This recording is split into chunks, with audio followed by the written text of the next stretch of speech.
NASA engineer claims demon attacked him. The Bill Vaile story. My bad if I said that wrong. What's good? How you day going though? Morning, evening, night, whenever you're watching this video. Happy fall as well. Yo, best season ever, dog. Not hear about that though. I've been seeing this video pop up in my comment section a lot. Meaning, hey, the story may be freaking crazy. After a NASA robotics engineer starts noticing strange phenomena in his house, he calls an investigative team who films something terrifying in his bedroom. Really hope we get to see the video. Yo, you wanna check out the original video? Link will be in the description below, but let's go. The primary criticism of virtually every paranormal story out there is a lack of credibility. Either the person claiming the events happened lacks credibility themselves, or you just don't have any other corroborating evidence, like other people that witnessed it, other credible people that witnessed it, or in many cases, a lack of video or photo proof that said paranormal event happened. But in the case of the story today, you not only have a highly credible witness, a NASA robotics engineer, you also have other corroborating witnesses that are from that NASA engineer's family that were there and witnessed it with him.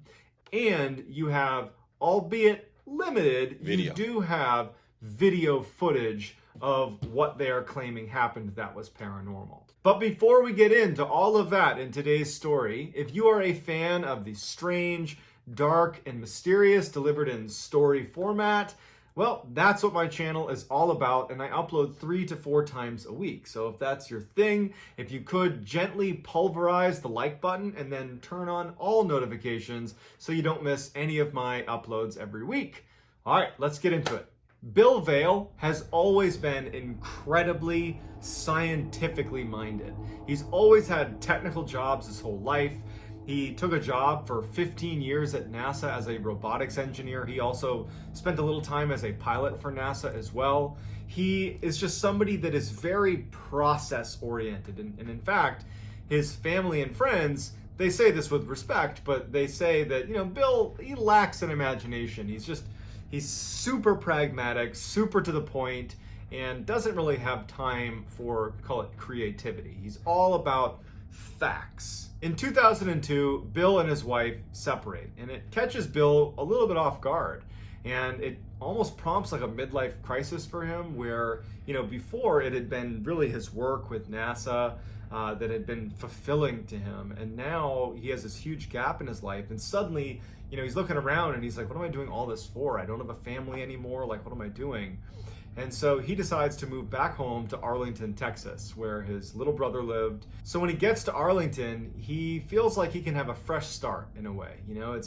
He has family around, so he doesn't feel quite as lonely. And he actually just takes a job at his brother's water purification company because he wasn't sure what he was going to do. He just knew that he needed to do something. So he gets a job at this water purification company and he starts working with his brother. And he finds that even though it's not the same type of work that he was doing as a robotics engineer at NASA, it was nice to be working day in and day out with a family member. So Bill has only been living in Arlington for just a couple of months, and he had only been at the water purification company for maybe a couple of weeks. And so when a Saturday house call was called into the company and no one really wanted to do it, Bill thought, you know what, I'll take one for the team, make a good impression on my coworkers, and I'll take the house Yeah, that kind of creeped me out a little bit, Mr. Ball. I see it was a jump cut, but like the body behind him, like moved like I thought he was about to grab dog.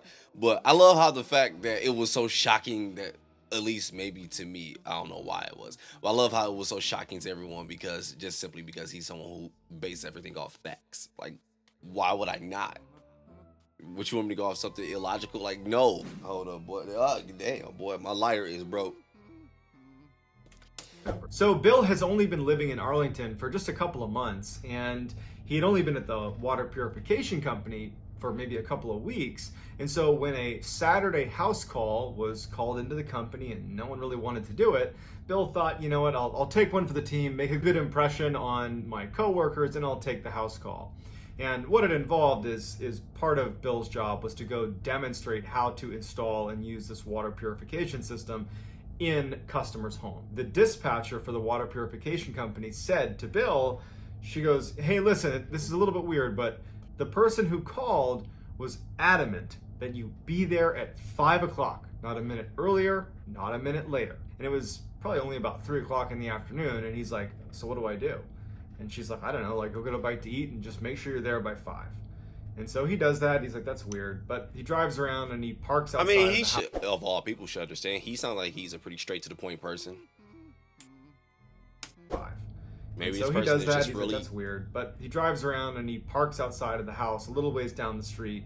And a couple minutes before 5, he gets out and he starts heading over to the property to do this house call. He starts walking up the path to this big brick house at like 4:59, and as he's getting closer to the steps, he can hear through the front door, which you can already tell it's slightly open, it's not latched all the way. He can hear screaming inside of this house. It sounds like a woman screaming, and it actually sounds like she's screaming, "Get out of here." But he doesn't really know what to make of it. He has a job to do, so he walks up to the door, and even though it's open, he knocks. And now he can literally hear through the crack in the door that someone in this house is screaming.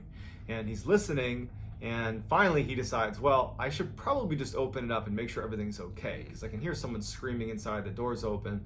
So he opens it up and he walks inside. He takes one step inside of the residence and just kind of peeks around, and he can see a little bit down the hall off to the right, there's an opening to a room.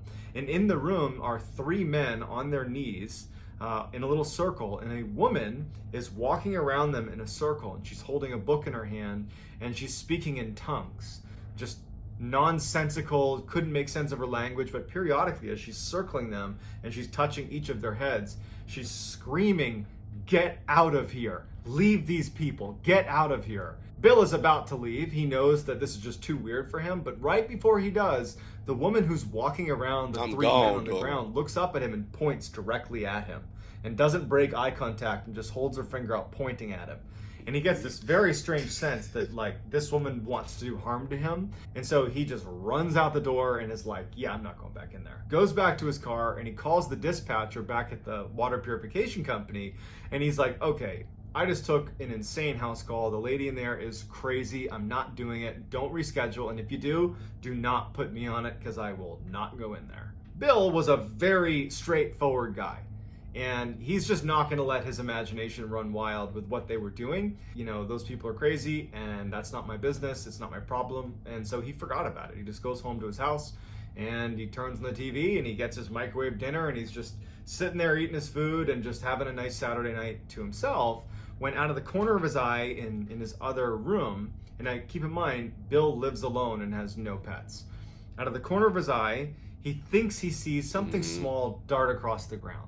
He couldn't tell if it was flying through the room or if it was running through the room, but he just was like, oh, now I got, some rodent or a bird or something in my house. It must have snuck in through the chimney.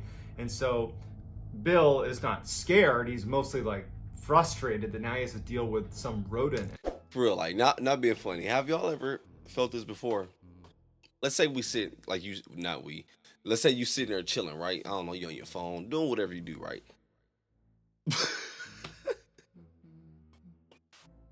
It's gonna sound crazy, but just hear me out. Let me finish. But sometimes I kid you not, dog. It ain't the weed. It ain't because I watch all this ghost stuff. I've been watching ghost shit since a kid. But you'll just feel like something like a run past. You be like, what the? Like I ain't talking like a mouse in there like that. Like legit, like something. Like I know I just saw somebody run. And you be just looking like you be like this for like 5 minutes, just looking over here. Like, nigga, we got ghosts. Bill is not scared. He's mostly like frustrated that now he has to deal with some rodent in his house or some bird in his house. So he puts his food down and he turns on all the lights because he was watching TV with the lights off, turns on all the lights and just searches his house. He's like quiet, listening, trying to like hear where the thing went in his house. And he can't hear anything. And after over an hour, he just decides, well, geez, I don't know where it went. I don't know what it was. Maybe I didn't even see it in the first place. So that night, he wakes up suddenly to what feels like some small creature running over the foot of his bed, but like over his foot. Oh, shit. Instantly wakes him up, and he instinctively sucks his legs up to his chest under his covers. As pretty much anybody would do when some random creature is running on your feet in the middle of the night. And he's like, great, this thing, it's probably, now you can tell it's a rat. Nigga, what the fuck? Oh, my bad, I'm sorry.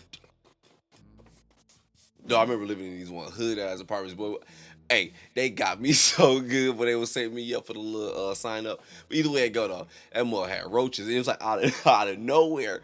Them mother started coming by the packs, all like you couldn't get rid of them motherfuckers. Oh shit. So look, my partner come from the Bay, right? He come to visit. Real quick, we'll get back to the video.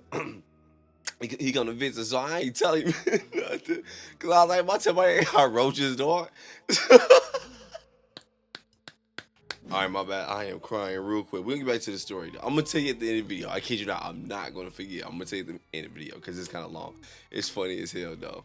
And he's like, great. This thing, it's probably now up to his chest under his covers.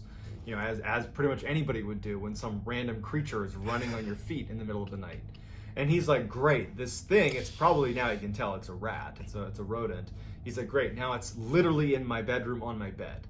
And so he flips on the lights, and now he's just mad because this is right in the middle of the night. It's the last thing he needs.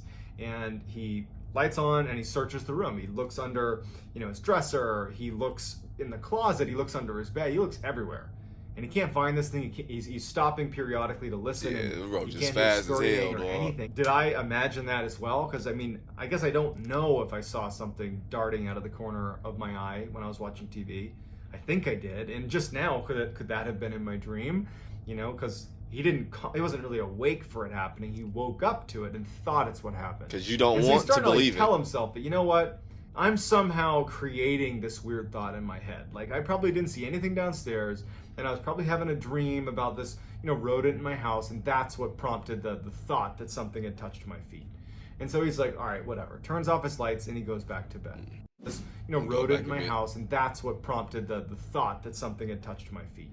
And so he's like, all right, whatever. Turns off his lights, and he goes back to bed. So Bill falls back asleep, but shortly thereafter, he wakes up again when his bed is violently shaking. And he wakes up, and his bed's shaking, and it stops almost immediately once he's awake. And he thinks that they're having an earthquake. So he jumps out of his bed, and he's looking around to see if things are going to start falling on him. He runs to the window. He looks outside. He can't tell what's going on. He runs into the other room, and he can suddenly tell, because he's in a bit of a panic, that there is no more shaking happening. But the shaking's done. The house is totally silent. And he runs back to his bed, and he has this thought, like, could I, in my sleep, have shaken my bed? And he had one of those huge 4-poster beds, and he's like trying to move it. And Bill's a big, strong guy, and he can barely move his bed. And he has this memory of, my bed was literally shaking. And he's like, now this is 3 times that something strange has happened, and I can't make sense of it. And being a very kind of pragmatic person, and not one with, as his family said, a wild imagination, he did not have that. He's like, okay, let's find out if there was an earthquake. So he goes online and he starts researching earthquakes. And he's thinking maybe if the earthquake had just happened, that the news would break right then and there, some headline. There's nothing. And so he's like, okay, what other rational things could have caused my house to shake? Because again, there's no other damage in his house. Nothing fell. It was just, he felt the shaking, and that was it. And so he starts researching, like, what's in the area. And he finds that there was a military base, and actually it's an air base right near his house, a couple miles away. And he's thinking, okay, well, when the fighter jets are taking off, that take off at all hours, maybe there's a sonic boom from one of the jets accelerating. And he didn't know if that was it, but he thought it could be it. And then he's like, oh, well, there's also all these oil rigs that are drilling in the area. Maybe there was an accident. So he's researching for, recent accidents at You're looking oil for rigs. something logical. He's trying to find a rational explanation for this bed shaking incident. He also can't help but feel like, what happened with that thing I saw that was like touching my feet? Like, he's not connecting the two events, but he has this weird sense that either something's wrong with him and he's losing his mind, or something really weird is happening in his property. So as he's trying to find this rational explanation, his internet goes out. And so he tries troubleshooting it a couple times, but he can't get it to work. And so he calls a service provider to just have them see if they can fix it. And so he calls customer service, somebody picks up, and they're like, yep, your internet's out, let me fix it for you. Let me put you on a brief hold. And so they put him on hold, and as he's sitting there, like, listening to elevator music, like, staticky sound started coming through the receiver, and he's just noticing it. It's nothing significant. But then a voice comes into the phone that is speaking in tongues, like nonsensical language. Boy, I do not want to listen to that. Boy, I am too hot to hear that.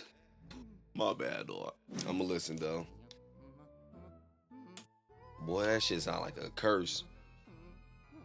It's like legit somebody is chanting. And he's just noticing it. It's nothing significant. But then a voice comes into the phone that is speaking in tongues, like nonsensical language, and it sounds almost threatening. At some point, Bill is just totally unsettled by this voice because it's just going on and on. He's been on hold now for like 2 minutes of this weird voice. He just hangs up.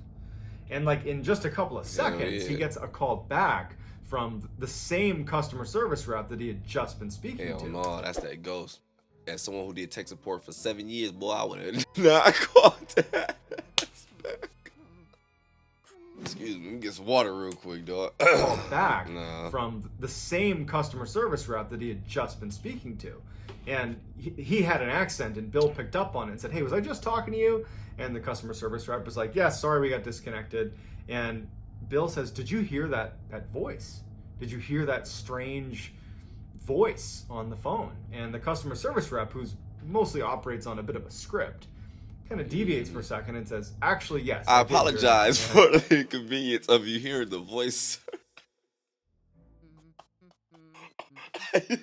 Boy, that's when they get to cussing your ass out. Yes, ma'am, I definitely do apologize here. I do understand it is our fault that you lost your remote and you cannot power your TV on. God. Unfortunately, though, I ain't never been called the N-word as much as I've been cussed out by people, dog. Man, I'm like, dog, I want to say I'm going to respond to it. My partner, though, she got caught a hell of time. And Bill says, "Did you hear that voice? Did you hear that strange voice on the phone?" And the customer service rep, who's mostly operates on a bit of a script, kind of deviates for a second and says, "Actually, yes, I did hear that. And I was actually trying to figure out how that could have been possible because we use a very secure phone line when we talk to our customers. And there's really no way for someone to actually block my ability to speak to you. Like, even if someone was on the call, you would still be able to hear me. And I was trying to yell to you and you weren't hearing me. So I don't know how that would have happened. But I definitely heard the voice. I don't know what that was, and we're so sorry." So both of them are definitely weirded out by it. But, you know, the customer service rep, he's got a job to do. And he's like, "Hey, your internet works again. Thanks. Talk to you soon." He hangs up. And Bill's left with his internet working again. But now the internet will work. We got to send somebody out in 5 days. The internet would not work. We would have to send someone out. So give us 3 to 5 days. And then cuss me out. He hangs up, and Bill's left with his internet working again. But now that's the 4th strange thing. He has the thing that runs across the room as he's watching TV. He has the thing that ran across his feet at night. He has his bed shaking, and now he has this like devil voice speaking in tongues on the phone that the customer service rep also heard. That one was the trippiest. He decides to, you know, I'm done doing research for the night. It's, 3 in the morning or whatever it was. I'm gonna just try to get a couple hours of sleep because this is just starting to freak me out a little bit. So Bill gets back in his bed and he's trying to sleep, but he can't stop thinking about the fact that there have been 4 strange occurrences in the span of just a couple of hours. And he can't help himself but start to feel a little bit worried that something that he doesn't understand is going on. Something bad is going on. And as he's sitting there desperately trying to sleep, he swears he can hear some sort of sound underneath his bed.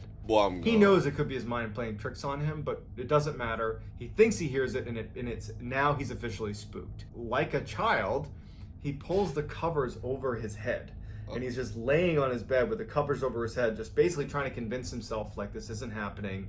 There isn't anything under your bed. Just relax. Nothing's happening. He's got his legs sucked up, up near his chest. He's just under his sheets. And the way he was positioned is he had left a light on in his room, and there was a light basically beaming down onto the sheet that was over the upper part of his body. So there's a little bit of light into the cavern under his sheets. And so he's holding it up over his head, and as he's sitting there, like trying to tell himself that nothing's going on, he looks down towards the foot of his bed, under his covers, right? And he sees a hand slowly reaching up from the side of the bed, come up and try to grab his foot, and it just misses and then retracts out from under the bed. Bill literally leaps out of bed, flips on every light, and is now in just absolute crisis mode. He immediately is like up against the wall, doesn't even want to look under the bed, but But eventually he does. He kind of pokes under. Nothing's down there. He looks around his room. There's no sign of anybody in the room. And now it's like, okay, you've had so many strange occurrences and none of it makes sense. Like, what are you going to do? And he had no idea. So Bill does not attempt to go back to bed that night. He goes downstairs, flips on every light in his house, starts drinking coffee like he's awake. He's like, I'm not doing this tonight. And so he stays up the rest of the night. So the next day, Bill just tries to have a normal day. He doesn't want to think about what happened the night before. So he goes to work like normal, doesn't tell anybody about it. Again, Bill, he's a straight shooter. He's not about to be, the former NASA robotics engineer. It's like, hey, let me tell you about the paranormal stuff that's happening in my house. He's doing everything he can to not think like that. And so by the end of the day, he started to feel a little bit of anxiety as he's getting ready to go back to his house, because he would have to potentially face some of the strange things that happened the night before. They could happen again tonight. And so he gets home, has all his lights on. He's not about to keep his lights off. And he's sitting in his chair. He always sits in the same one where he was watching TV and saw that thing dart across the room. He's sitting there and he's eating his microwave dinner and he's watching TV. Again, all the lights on in his house. And he looks down for a minute to get another bite of food. And when he looks up, a bottle is zinging towards him. And he moves his head out of the way and it hits the wall beside him and it breaks. It's a glass bottle and shatters on the ground. And then all the lights in the house go out. So Bill runs to the closet where he knows he has a flashlight. He opens it up, reaches for the flashlight, and as he's about to pull it out, he hears in the closet, towards the top of the closet, this loud slamming sound. And he had a couple pretty heavy boxes on the very top shelf in his closet, and it sounded like someone had almost lifted one up and then slammed it down on the top shelf. All because I came 1 minute early, dog. Like someone had almost lifted one up and then slammed it down on the top shelf. But obviously he didn't do that, and it totally freaked him out. He grabs the flashlight, shines it in the closet. There's no one in there. There's nothing in there. He did go in. He backs out, and then the lights come back on. And his heart's racing because he knows what just happened. Someone just threw a bottle at his head. Someone just slammed something in his closet, and he's in full panic mode. And so the only person he can think to call is his brother, because he's not prepared to go to the police, because the things he would need to describe are kind of nonsensical sounding. But his brother, who's very rational, equally kind of pragmatic in his approach to everything, he calls his brother and he's like, get over here. I got some weird stuff happening in my house and I just need a sanity check. And so his brother, Bob, his younger brother, Bob, he comes over. And as soon as Bob gets there, Bill is like, he had never had a discussion about the paranormal with his brother before. So he's just like, all right, this is going to sound weird, but Bob, I need you to just go in this closet and just go in the closet. And Bob's like, what in the world are you talking about? And Bill's like, please, just go in there. I'm going to shut the door and I want you to just tell me what happens. And so Bob's like, all right. Bob goes in the closet. Bill shuts the door behind him. Bill's just out there waiting. And Bill calls to Bob, hey, turn off the light. There's a little pull string, little tiny light bulb. Turn off the light in there. So, Bob's like, all right. Turns off the light and it's pitch black in there. And so at the time, Bob would not tell Bill what happened to him in the closet. Mostly because if you put yourself in Bob's position, he doesn't have any of the context. He doesn't have anything that happened. He's never experienced anything like this before. And so what he experiences, he kind of chalks up to probably his own doing. He doesn't think that someone did it to him. And so what happens is he's in the closet and he feels something hit his leg. And he thinks, oh, I must have knocked into something that hit my leg, like a pair of shoes or something. And he's just standing there. And then something hits him hard in the face. And he thinks, oh, what is it now? I must have hit something on the top shelf. Because both of you niggas are just in denial at this point, dog. Soon as up to what the fuck? What was that? Hey, open it. Hey, you got a dog in here, nigga? I don't know about y'all siblings, but I know damn well if my brother come up to me, even if I go up to my brother, like, hey, bro, come over. Hey, go in this closet real quick. He go look at me like I'm dumb as shit. I ain't gonna lie though. Story wise, this is hella good and somewhat, I'm gonna say somewhat believable. And the thing that's getting me is, we talked about it before, so I ain't gonna spend too much time on it. But remember when I was like, I do feel like the few people in this world who probably will experience this ish, as I do feel like the spirit would try to drive you crazy first, man. Because think about it, no one's going to believe you when you tell people this, because the average person don't see this ish. So when I tell you that, you're like, all right, yeah, dog going crazy. So for real, he's legit. I get it. He had like 5 different experiences where it's like, all right, I am tripping out. And using hindsight, I'm like, yeah, I would start telling people. But no, you really would start to checking, like, all right, let me make sure I'm still sane, everything is good. Bro, can you please just do this for me? Because right now I'm tripping out. I just really need a favor. So I can see why he's doing this, and it's kind of definitely grabbing me. And it hit my leg, like a pair of shoes or something. And he's just standing there, and then something hits him hard in the face, and he thinks, oh, I must have hit something on the top shelf that fell and hit me in the head. But the two things combined, it did unsettle him a little bit, and he consciously decided, I'm not going to tell my brother Bill that this happened because I'll only feed into his own paranoia right now, and that's not what he needs. Damn, opens the closet, gets out, and needs. he's like, you know what, Bill? Nothing happened in there. You got nothing to worry about. There's nothing in here. And so he leaves, and Bill is left kind of crestfallen because he feels like he really didn't do a good job conveying to his brother just how much had happened in the house. Yeah, that's bull. He basically said, I've heard some strange noises. It's bull on your brother end too, to have you just experience a whole damn ghost without even telling you. Had happened in the house. No more so stuff. far. He basically said, I've heard some strange noises, go in the closet. And then nothing really happened. So he feels like out of his element. He just feels like he doesn't know how to handle it. And so he has only one other person that he feels comfortable kind of letting in to this situation, because it was just kind of embarrassing for Bill. I mean, he's this esteemed NASA employee. The last thing he wants is to have somebody think that he's like losing his mind a little bit. Mm-hmm. But he has his friend Michael, who is a sound engineer that worked for a couple podcasts. And when he calls him, Bill doesn't even really know what he's going to say to Michael. He just needed to talk to someone, like a friendly voice kind of thing.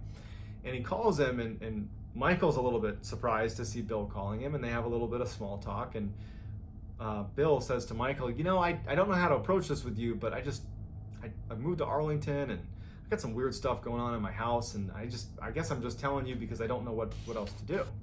And so Michael's like a little bit caught off guard and is a little bit just worried about his friend. And he starts asking him some basic questions, just, oh, well, what have you heard? Like, what have you seen?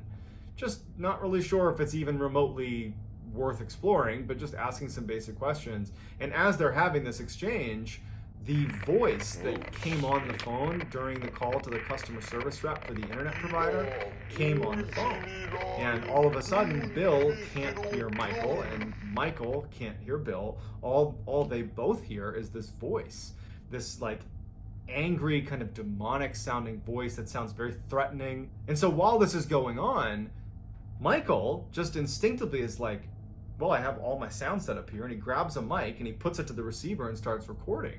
And for a minute and a half, he sits there recording this voice. And then about 30 seconds into the recording, not that Michael could hear it, Bill on the other end, who's heard this voice before, and he's starting to get the feeling that this whole thing is bad. Like it's bad. And he starts yelling to Michael to hang up. Don't listen to this. Hang up the phone. Don't listen to the voice. He's yelling for him.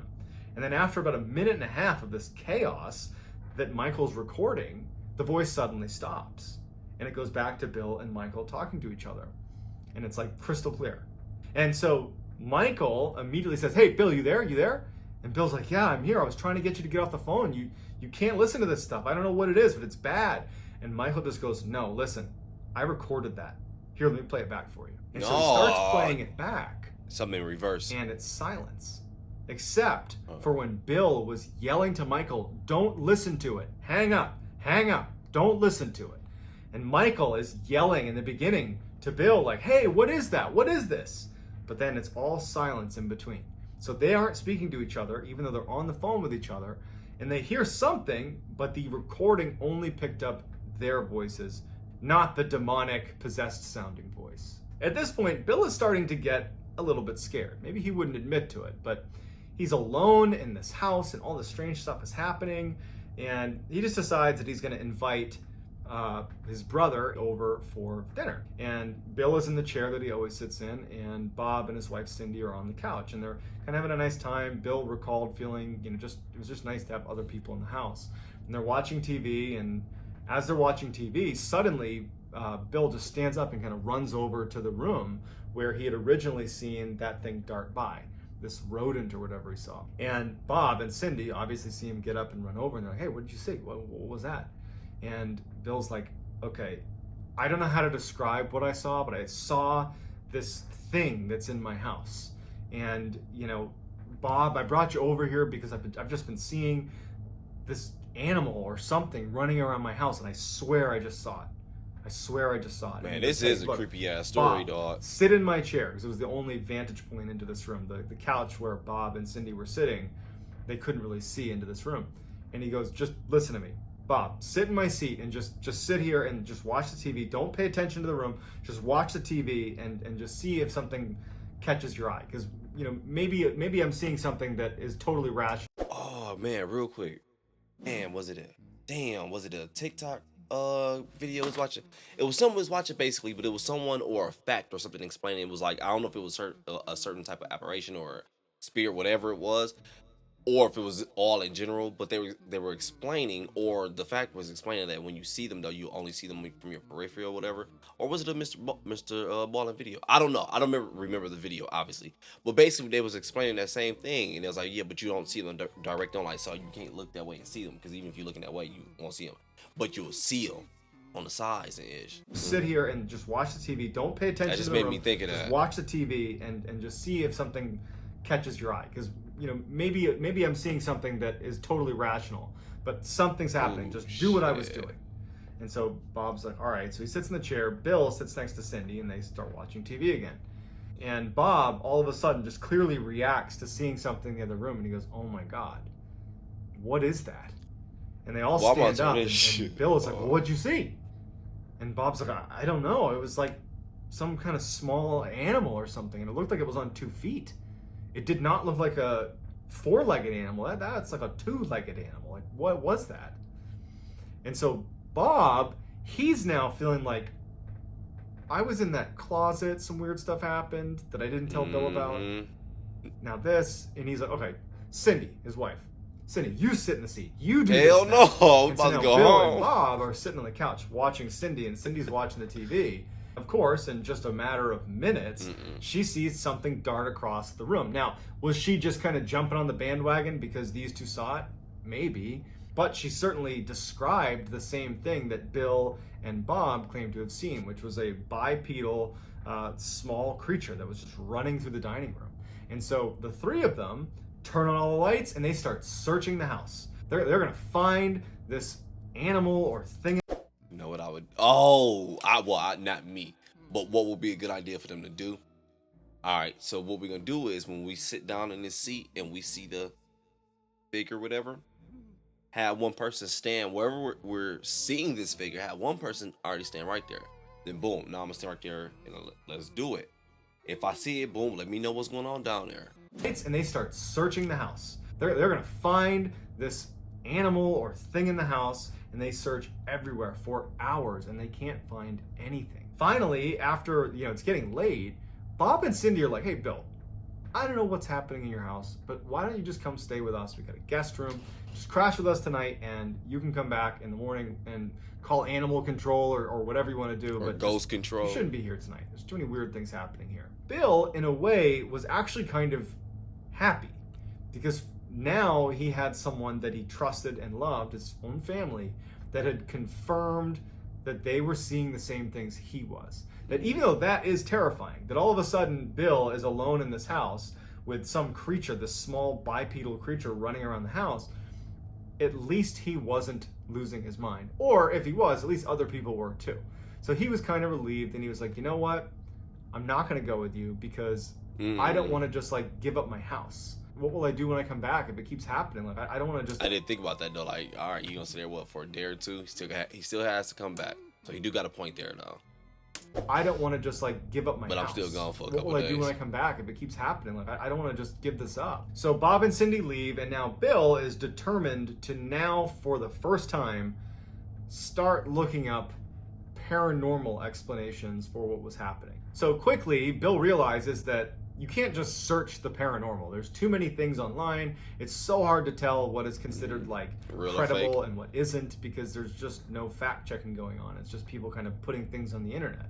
And so what he decided he would do is, instead of him doing the research, he would find a paranormal investigative team that at least appeared to approach their investigations much the way a scientist would. That instead of looking for proof, the paranormal exists, instead that their approach would be like looking for an answer, even if that answer was totally normal. And so he starts researching for investigative paranormal teams that have a scientific focus that are in Texas in the area. And he actually finds one and he reaches out to them, and they were actually available that night to come over. So he says, please come over, I need your help. So the leader of the paranormal team was a man by the name of Brian Hall. And when they get there, it's Brian and a couple of his crew members.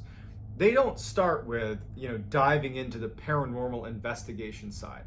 They start by looking for obvious answers, because they've found that many times when someone claims they have a paranormal event happening, it's something like, a bad AC unit or a creaky door or a branch outside that's rubbing against the house. And so they did a very lengthy and thorough examination of the outside and inside of the house, looking for things like that. And they determined that there wasn't anything obvious that was a rational explanation. So now it warranted setting up some equipment.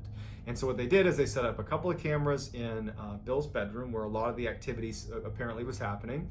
And they set up these laser beams that basically beamed lasers in every direction, and they would place them in his bedroom. So there was like laser beams all over the room. And if anything walked past any of these lasers, you would see the beams move, and it's very obvious. So it's a way to detect motion in the room.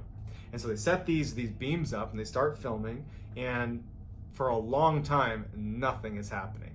Bill, Brian Hall, the team are just sitting in the dining room downstairs, just like listening to silence and watching nothing happen. And so Brian suggests, hey, why don't one of his team members go up and just... man, it's either Mrballen squeaky floor or I am hearing ish. Nothing happen. And so Brian suggests, hey, why don't one of his team members go up and just literally interact with the room a little bit. Go in there, kind of like yell, do something, kind of stir it up, so to speak. And then we'll see if anything happens. And so one of the team members goes up to the room and walks in and is like, hey, is anybody in here? And, nothing's happening. You can see on the footage that, he jumps onto the bed and he's sitting on the bed. And at some point, as he's yelling out to whatever was in the room, like, hey, if you're in here, show yourself, all of a sudden on camera, you hear a laser fall. And he jumps out of bed and he runs out of the room. And the rest of the team comes up and they gather up the cameras and they immediately watch the footage. And as they're watching the footage, you can see this mist that begins to form in the room that the team member who was in there just didn't see. And the mist starts swirling in front of the laser beams on the camera before you hear off camera one of the laser beams falling to the ground. So at first they're just kind of dumbfounded, and they're like, well, how did the mist get in there? Like, what is that? And is it possible that perhaps the laser beam rolled off a table or something? Maybe it was positioned in such a way that it could have rolled off. And so what they did is they raised the sound levels inside of the actual video, and they made out a couple of words. Sylvania's lighting out. Got an ad real quick. We're gonna go ahead and let it play. Yo, this is creepy as hell for real. And it could be because, I'm not gonna lie, it's like 1:17 in the morning right now. It's hella late. But I wanted it to be late. Let me mute this ad real quick, my bad, because I'm letting it play so he gets revenue. But I purposely wanted to watch this one late. I'm not gonna lie to you, because a lot of you kept letting me know about this one. I was like, all right, this one sounds pretty creepy, and I think it's gonna be. And hey, it is fall season. It's that time anyway. So maybe it's just because it's hella late, so it's hella quiet. Everybody sleeps, so that makes everything like 30 times louder. Whew. All right. And they made out a couple of words.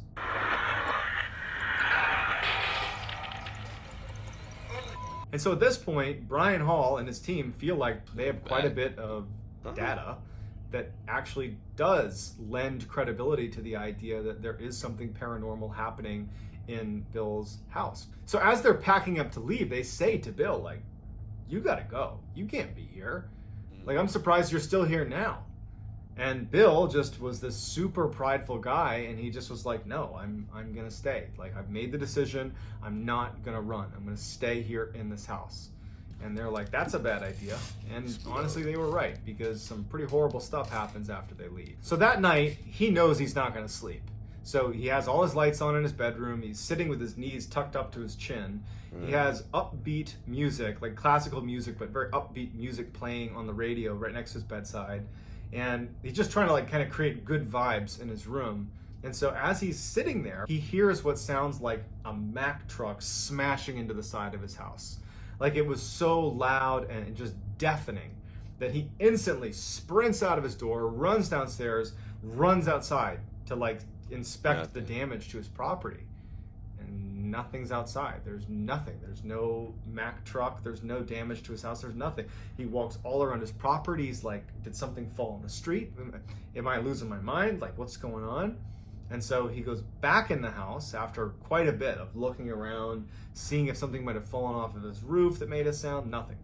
He goes back in his house, and as soon as he steps foot in his house, he hears a similarly loud crashing sound, as if a vehicle is smashing into his house, except it's inside of his house, in his dining room. It was in the same room where he first initially spotted that thing running across the ground. And so he runs in there to look for some horrible damage to the inside of his house, but there's nothing disturbed. There's nothing shaking. There's nothing out of place. His dining room is intact. And as he's sitting there, he hears his car alarm go off outside.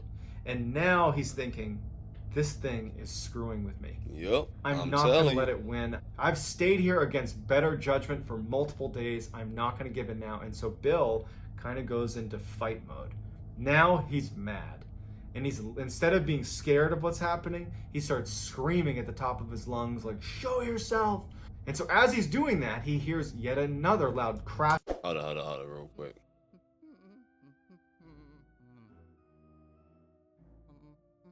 But like I was saying, though, that's what they would do. They would make you think you're going crazy, keep doing little stuff to just keep messing with you, where it's like, yo, I am tripping out. And to the point, it'll just build up, start getting stronger and stronger and stronger. Because as you're telling people are like, yo, you tripping. There's no way that's happening. I went back like 15 seconds. So Bill kind of goes into fight mode. Now he's mad. And he's, instead of being scared of what's happening, he starts screaming at the top of his lungs, like, show yourself. And so as he's doing that, he hears yet another loud crashing sound up in his bedroom. And so he runs upstairs ready to, fight with whatever this is in his house, because it's gotten to a breaking point for Bill. He charges in his room. There's nothing in there. But unlike the dining room, and unlike when he was outside, the crashing sound continues while he's in the bedroom. So he's standing in his bedroom, holding his ears from the deafening crashing sounds over and over and over again, but there's nothing moving. There is no way for the sound to be emanating from that room, but it is. And after what feels like an eternity of this horrible smashing sound, it just completely stops. And it's dead silence. And Bill lifts his hands off his ears and he's looking around, and he's expecting it to start again, but it doesn't. And it's just dead silence in the entire house. After quite a while, and he still doesn't hear anything, he gets back in his bed. All the lights are on. His radio's on, and he tucks his legs up to his chin, and he's just holding himself basically in the fetal position. And he is, at this point, he's now just petrified. He had his big fight moment, but I think he's now thinking that this thing was just challenging me back. It's basically saying, I can do whatever I want to you, and you can't touch me. I can do whatever I want, you can't touch me. And he's realizing that maybe he could have made it worse, and he's sitting there knowing he's not going to sleep. It's still the middle of the night. And he starts hearing a noise that sounds like maybe shuffling of feet. Something's moving around underneath his bed. And as he's sitting on his bed, at the head of his bed near his pillow with his feet tucked in, he looks at the foot of his bed, and this huge, just wide, 6-foot-tall black figure emerges in pure, it's bright in the room. This black figure emerges at the foot of his bed. It's got this huge tooth coming out of its mouth, and it gets into this jerky position and starts moving towards Bill. And it gets right in front of him and puts its face right against Bill's, and then grunts and then disappears. Bill continued to see this horrible black figure in his house, and it continued to kind of challenge Bill, and Bill stopped challenging it back. And so Bill started waking up with these scratches on his chest. He was hospitalized a couple of times, prompting the hospital to do welfare checks on Bill because he was showing up with these mini heart attacks because of the stress that he claimed was from having this stuff happening to him. And his family's so concerned. And it wasn't until Bill started really doing some aggressive research on demons that he read about exorcisms. And he remembered that when he showed up for that house call, a lot of the language that he was hearing coming from that woman who was screaming, Latin. leave these people, leave this house, it sounded like an exorcism.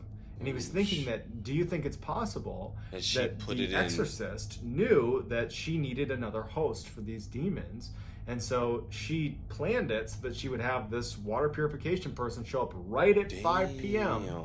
so that she could be at the part of her exorcism where she could cast the demons onto him. After She two was very exorcisms precise. of his own to Hold the up. 5 p.m. so that she could be at the part of her exorcism where she could cast the demons onto him. After two exorcisms of his own to his house, it still hasn't stopped. He's still to this day is dealing with the paranormal activity in his house. And when asked why he hasn't sold his house, is he thinks that he couldn't live with 'Cause- himself. But from what I hear about those, if they're attached to you, it don't matter if he moved or not, because wouldn't he be attached to him regardless? I don't know. I legit break right back in her house and live with her ass. Like, yep, you gonna live with me and my demonic ass. And when asked why he Hell hasn't no. sold his house, is he thinks that he couldn't live with himself if he ever put another person through what he has dealt with at his house. For real. I don't know see? about you, but I would not have lived in that house for an additional 18 years. That just sounds like the worst. But, you know, I'm not Bill, and so he's made up his mind that that's what he needs to do. But for Damn. me, anyways, I would have left that That's- house. I would have abandoned that house. More For than real, likely. though. But I'd love to hear what you would do in that situation. And That'd have I'd been love to just gone. get your feedback on this story. It's interesting when you have a story like this coming from the mouth of someone so credible, like a NASA robotics engineer who's inherently skeptical, and having lots of corroborating evidence. I'd love to hear what you all think about this particular story and whether you think this is true or just something else that's totally rational and easy to explain. Love to hear in the comments. That's going to do it, guys. I'm iffy. Before you I ain't gonna lie though, this one was hella good, and it definitely had me thinking. I was even trying to connect some things like to personal stories of my own. Like, yo, this one is really sounding legit. Up until I got to the part where the figure got to his face and then grunted. Also, he started waking up with those scratches. See that once it started to get physical, me personally, that's when it's really hard for me to believe it. Like, oh, I don't know, because I've never seen or heard anything like that. So in my world, it's not logical. It can't happen yet, at least, right? So when that happened, I was like, okay, I'm a little on the iffy side, whatever, right? And I was wondering, like, what if it is a thing of, I don't know, the mental is kind of taking you there, because after the wife separation, I don't know if that hit hard or not, mess with the mental. I don't really think it did, to be honest. And then it sounded like he just left his job. Unless it went over my head, whatever. So I was wondering, like, okay, is it because of the wife separation that's playing a little on the mental? Is it because of the way the job was left, the title that he had? To me, honestly, though, sounds like he's someone who definitely has his mental down. Like, I'm not gonna trip out like that over losing a job and losing a wife. He doesn't strike me as that type of person. He definitely sounds like someone who's strong mentally. So I was like, I don't know. It was like I was thinking it was mental, but I was like, again, like I just said, it doesn't sound like that, but regardless, this was a pretty good story, though. I would definitely say that this one, I want to see more of those videos. I want to look them up myself, because who knows, it could be me being biased because of the way Mrballen told the story. But yo, I'm gonna go ahead and get up out of here. I know I'll touch him and tell you that story. So at this point, if you're just here for that, then video's over. You go ahead and leave. Let me tell you this damn roach story real quick. I'm mad I brought it up. I shouldn't even did that. I don't feel like telling you now, dog. All right, but either way it go though, right? So I'm in my apartment, right, living in Arizona. My partner, he come from the Bay, come to visit. I ain't tell him, dog. I'm thinking I can hide him. Like, I was hella cleaning up, dog. I bought hella Raid spray. I sprayed the mess out that mug, but I didn't know you couldn't get rid of them mugs until I started looking them up online. It was like, yeah, like some people will bring them, and especially if you live in apartments, it's really common to have them because it's so many different people. Blah, blah, you don't need to know all the facts, whatever, or statistics, I should say, whatever. At least I was reading.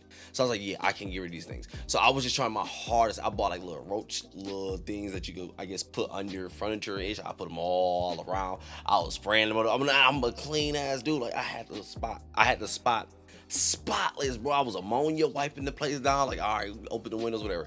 Boy, I couldn't get rid of them. So either way, go, all right. So my partner, he come visit. So when he gets to the crib, whatever, we up there chilling, boom. These mugs come out first night. They ain't played no games. So we sit there chilling. He was sitting there on his laptop on the floor, whatever. Chilling, got his laptop in his lap. I'm on the futon, chilling on mine, whatever. But he on the floor, chilling, whatever. And it's dark, like the lights up. So he was like, bro, what the fuck? And he was like, bro, I was like, I already knew he saw something. Yeah. I was like, huh, what? He was like, oh, I saw something. I was like, man, you tripping, boy. You ain't see nothing, boy. So I get back on my laptop doing what I do. He back on his laptop doing whatever he do, whatever.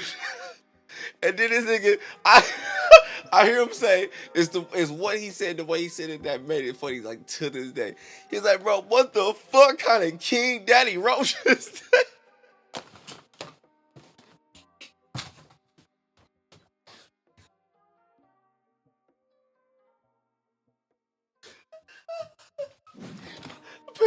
Peep, no, I was like, what the fuck is that? I was like, dog, you left the door open, nigga, you let some bugs in.